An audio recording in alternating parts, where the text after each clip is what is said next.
today I'm just gonna be reading a little bit of this book to you guys. It's the different, like, I'm not gonna show it, it's whatever. You can see what, but I'm just gonna be here reading. I know it's like reading a book, reading, reading you to sleep. You know, if I can, like a little kid. But yeah. So I showed this before in this other video. It's The Art of Electronics by Paul Horowitz and Winfield Hill. It's the third edition. They're like, they were professors at like Harvard to like do introduction. It's like a collection of a lot of things for them to like teach people. And so it's supposed to be from the beginning, from like no major knowledge to like understanding fundamentals of electronics. But like, I think it's a bit more technical than most people are used to. So yeah, I'm just gonna read it. The preface to the third edition, I think it's a 2015 edition. I believe it was originally published in 1980 in the first edition. In 1980, 1989, and 2015, yep. Legal notice. Yeah, this is like, I'll talk about, you can't use the designs, whatever. But yeah, okay, so let's start. Introduction. The field of electronics is one of the great success stories of the 20th century. From the crude spark gap transmitters and cat whiskers detectors in the beginning, at its beginning, the first half century brought an era of vacuum tube electronics that developed considerable sophistication and found ready application in an area such as communication, navigation, and instrumentation, control, and computation. The latter half century brought solid-state electronics, first as discrete transistors, then as magnificent arrays of them within integrated circuits (ICs), and a flood of stunning advances that show no sign of abating. Compact and inexpensive consumer products now routinely contain many millions of transistors and VLSI, or very large-scale integration chips, combined with elegant optoelectronics such as displays, lasers, and so on. They can process sounds, images, and data, and for example, permit wireless networking and shirt pocket access to the pooled capabilities of the internet, perhaps as increased performance per dollar. And then it's a sub-note saying a mid-century computer, the IBM 650, cost $300,000, weighed 2.7 tons, and contained 126 lamps on its control. In an amusing reversal, a contemporary energy-efficient lamp contains a computer greater capability within its base and costs about $10. So, the advancement of stuff. The cost of an electronic microcircuit routinely decreased to its fraction of its initial cost as the manufacturing process is perfected. Show a figure. And in fact, it is often the case that panel controls cabinet hardware of an instrument costs more than the electronics inside. On reading these exciting new developments in electronics, you may get the impression that you should be able to construct powerful, elegant, and yet inexpensive little gadgets to do almost any conceivable task. All you need is to know how these miracle devices work. If you had that feeling, this book is for you. In it, we've attempted to convey the excitement and know-how of the subject of electronics. In this chapter, we will begin to study the laws, rules of thumb, and tricks that constitute the art of electronics as we see it.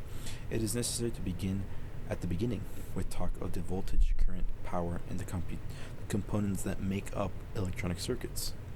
Because you can't touch, see, smell, or hear electricity, there will be a certain amount of abstraction, particularly in the first chapter, as well as some dependence on some such visualizing instruments as oscilloscopes and voltmeters. In many ways, the first chapter is also the most mathematical. In many ways, in spite of our efforts to keep mathematics to a minimum in order to foster a good intuitive understanding of circuit design and behavior. In this new edition, we've included some intuition aiding approximations that our students have found helpful, and by introducing one or two active components ahead of their time, we're able to jump directly into some applications that are usually impossible in a traditional textbook passive electronics chapter. This will keep things interesting and even exciting. Once we have considered the foundation of electronics, we will quickly get into the active circuits of the We will quickly into active circuits, amplifiers, oscillators, logic circuits, etc., that make electronics the exciting field it is. The reader of this background in electronics may wish to skip over this chapter since it assumes with no prior knowledge of electronics, further generalizations at this time would be pointless. So let's just dive right in to 1.2 voltage, current, and resistance. 1.2.1 voltage and current. There are two quantities that we like to keep track of in electronic circuits: voltage and current. These are usually changing with time, otherwise nothing interesting is happening. Voltage, some symbol is a V, sometimes it's a capital V, or sometimes a capital E. Officially, the voltage between 2 points is the cost and energy, which quotations, brackets, this is work done, required to move a unit of positive charge from the more negative point, which is the lower potential, to the more positive point, a higher potential. Equivalently, it is the energy released when a unit moves downhill from the higher potential to the lower. And as a subnote here, saying these are the definitions, but hardly the way circuit designers think of voltage. With time, you'll develop a good intuitive sense of what voltage really is in an electronic circuit. Roughly, very roughly speaking, voltages are what you apply to cause current to flow. And so voltage is also called potential difference of electromotive force, or EMF. The unit of measure is the volt, which with voltage usually expressed in volts, V. A kilovolt is 1 kilovolt is 10 to the power of 3 volts. Millivolts is 10 to the negative 3 volts. Microvolts, it's 1 that one U, the micro U, V, negative 6 to the power of negative 6. A joule, which is J, of work is done in moving a column C of charge through the potential difference of 1 voltage. The column is the unit of electrical charge and is equal to the charge of approximately 6 times 10 to the 18th power electrons. For reasons that will become clear later, the opportunities to talk about nanovolts, just 1 nanovolt is 10 to the negative 9th power, and megavolts, which is 1 capital MV, is equal to 10 to the 6th power volts, are rare. Current, which is usually depicted as a capital I, current is the rate of flow of electronic charge past a point. The unit of measure is the atmosphere, or amp, with currents usually expressed in amperage, A, capital A, milliamps, and 10 to the negative 3, microamps to negative 6, nanoamps, negative 9 power, or occasionally picoamps, which is negative 12. A current of 1 amp equals a flow of 1 coulomb of charge per second. By convention, current in a circuit is considered to flow from a more positive point to a more negative point, even though an actual electron flow is the opposite direction. If you really speak about that, that's a big thing about understanding the flow. It technically flows the other way, but we always think about its conventional flow, so we always depict it the overs because it's more easy to understand. But it's the same thing, as long as you're consistent. Important. From these definitions, you can see that current currents flow through things and voltage are applied or appear across things. So if you've got to say it right, always refer to voltage between 2 points or across 2 points in a circuit. Always refer to a current through a device or a connection in a circuit. To say something like the voltage through a resistor is nonsense. However, we do frequently speak of voltage at a point in the circuit. That is always understood to mean the voltage between the point and the quote-unquote ground. A common point in which a circuit that everyone seems to know about. Soon you will too. We generate voltages by doing work on charges in devices such as batteries, conversion of electrochemical energy, generators, which is the conversion of mechanical energy by magnetic force, solar cells, photovoltaic conversion of energy of photons, etc. We get currents by placing voltages across things. At this point, you may well wonder how to see voltages and currents. The single most useful electronic instrument is the oscilloscope. Yep. Most useful which allows you to look at voltages or occasionally currents in a circuit as a function of time. And this so no, it has been said that engineers and other disciplines are envious of electrical engineers because we have such a splendid visualization tool. And if you don't know what an oscilloscope is, it's you've probably seen them. They have like the little charts that go like up and down. That's the visualization over time. It's the current or the volts depicted across an x-axis of time usually. Yeah, and then the y-axis is its measurement essentially, right? And it is, you sometimes see the square signs depending on how tight it is on the measurements, or then you'll see like actual sine waves. Yeah. We will deal with oscilloscopes and also voltmeters, yeah, when we discuss signals shortly. For preview, see Appendix O in the multimeter box later in this chapter.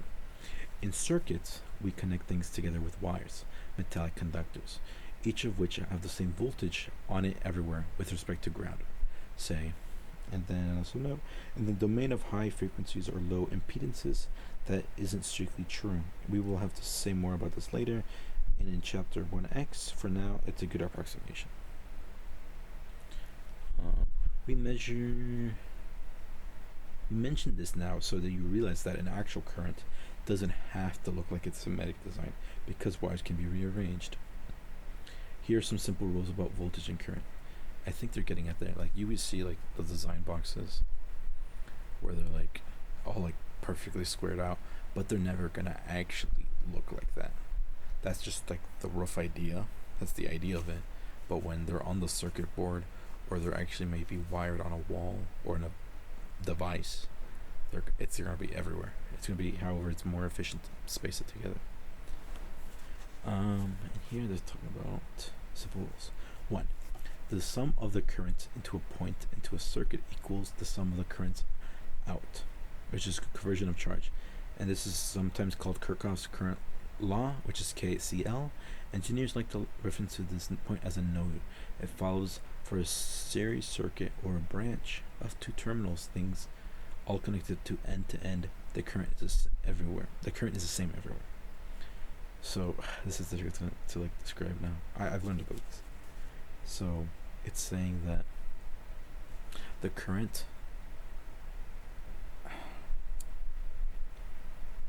coming in and the current coming out between 2 points should be the same.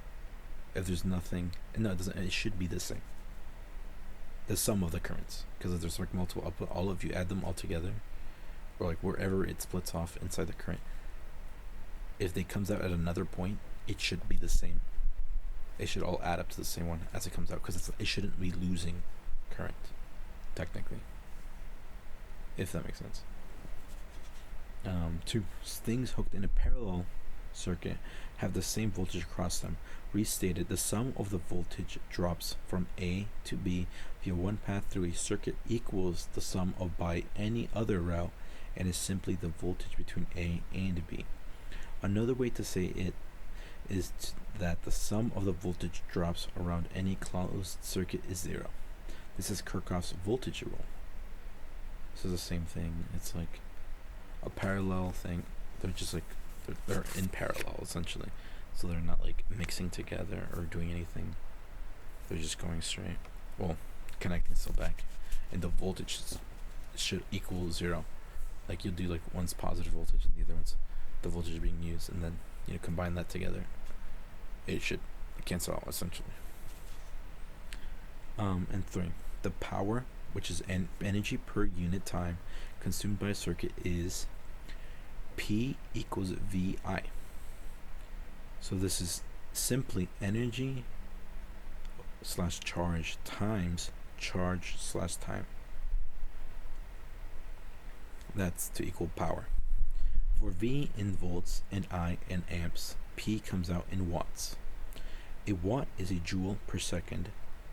1 watt is to 1 joule per second. So for example, the current flowing through a 60 watt light bulb running on 120 volts is 0.5 amps.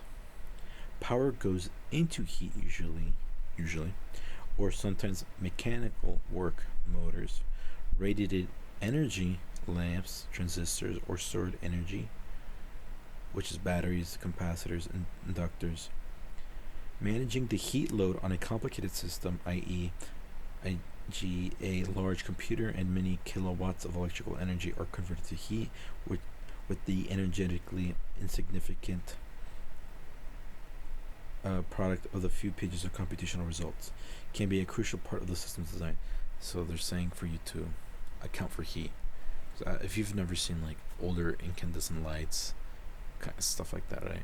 Or older computers, they're going to generate heat.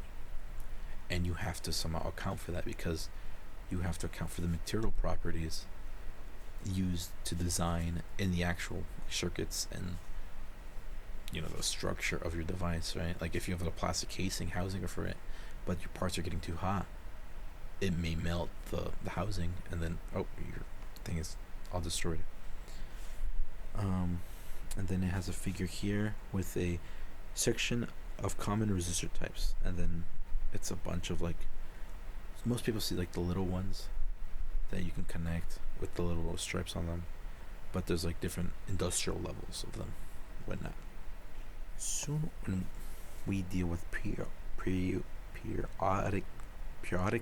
varying voltages and currents, we will have to generalize the simple equation of P equals VI to deal with average power.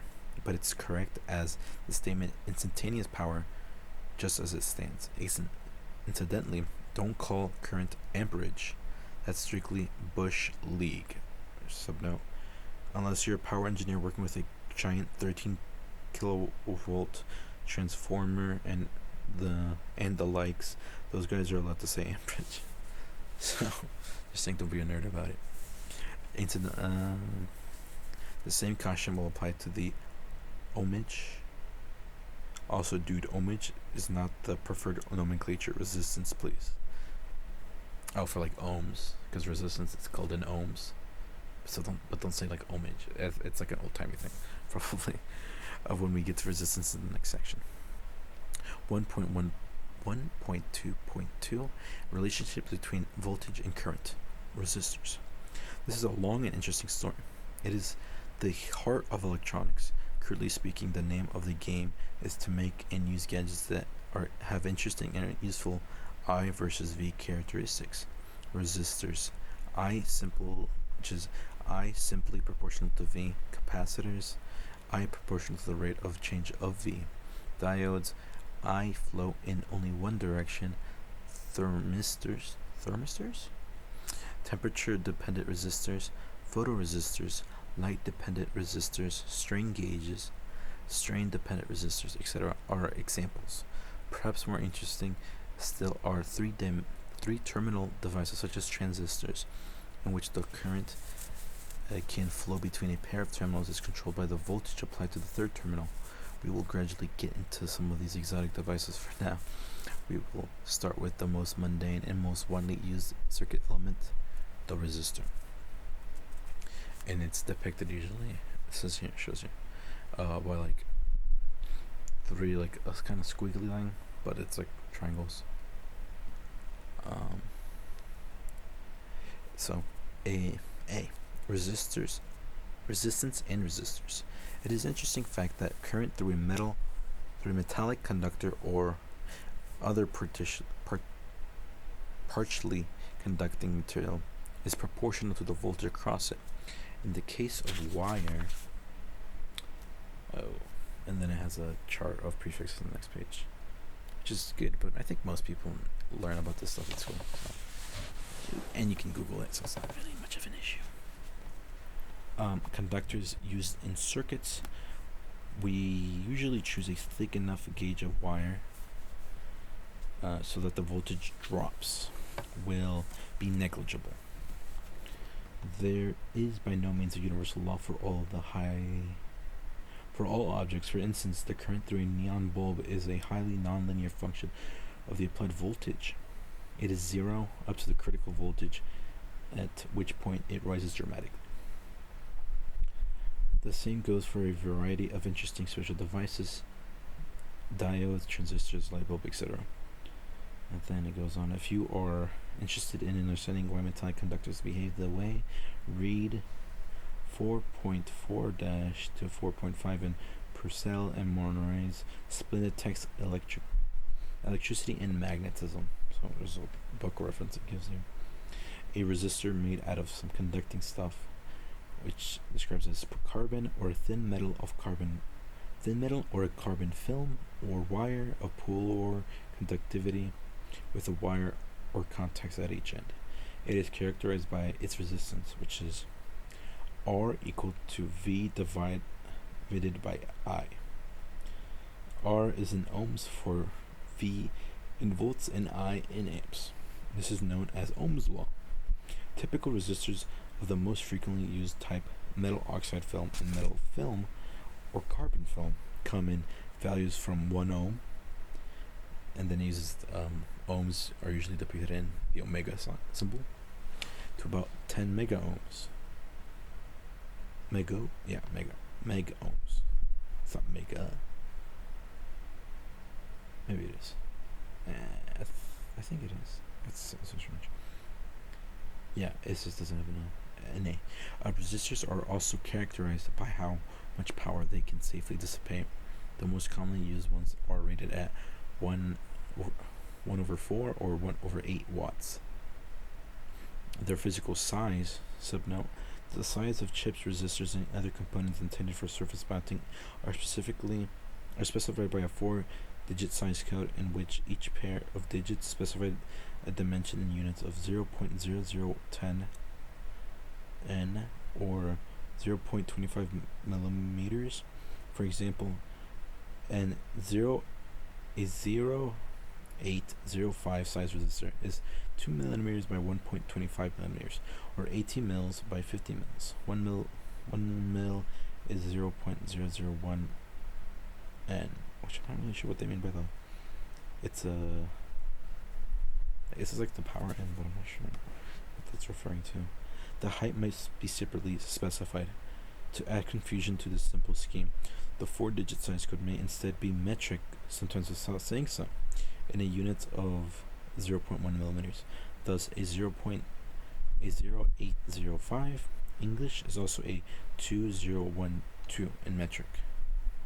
I didn't know that. That seems really annoying. And then going back, and by other parameters such as tolerance, which is accuracy, essentially, temperature coefficient, noise, voltage coefficient, the extent to which R depends on applied V, stability with time, inductance, etc. And then see the boxes and resistors, the previous chapter, appendix C for further details. Then another figure shows a collaboration of a collection of resistors with most of the available morphologies represented. Roughly speaking, resistors are used to convert a voltage to a current and vice versa. This might sound awfully trite, but you will see what we mean. And then There's another subsection here about, not subsection, but like side on about resistors. We'll skip that for now. B. Resistors in series and parallel. From the definitions of R, which we use is just the other way to depict resistance, capital R, some simple results follow. 1.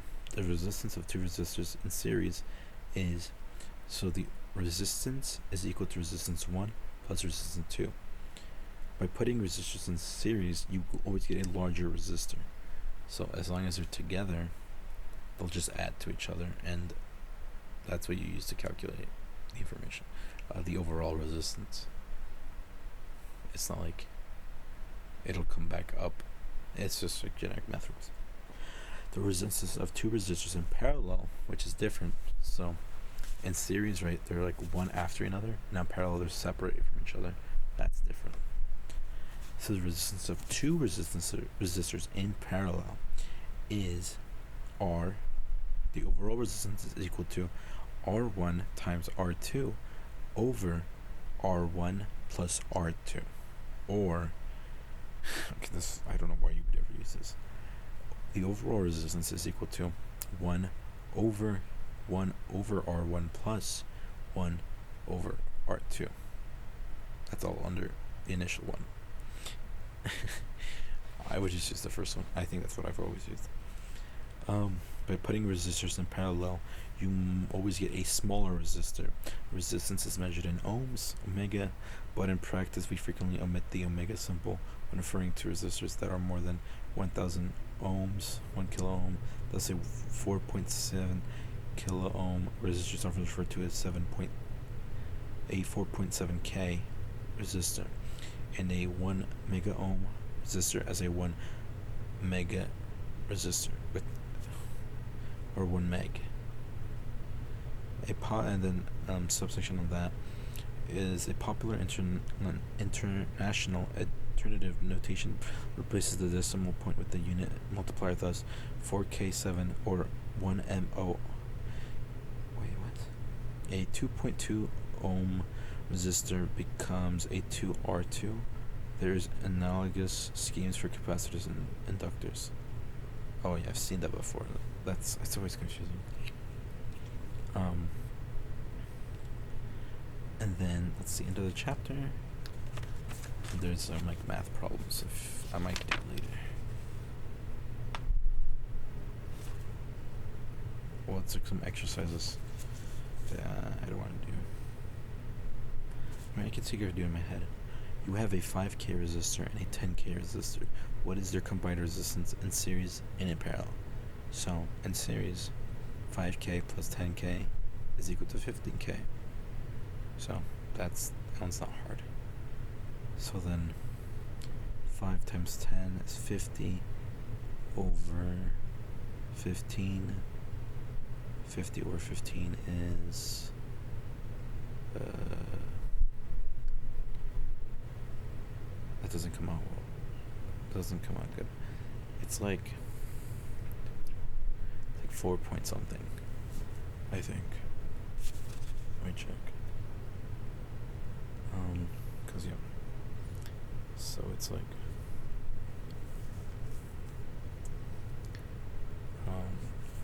5 plus 10. Oh, this is thousands. You have to remember that. Thousands divided by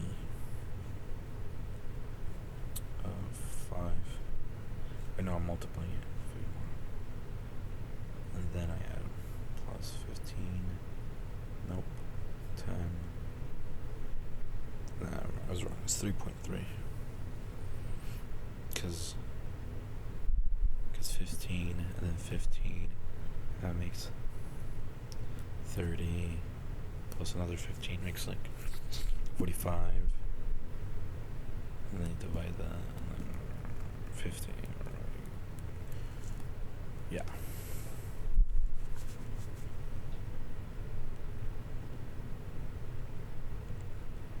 But yeah, I think that'll be everything for right now.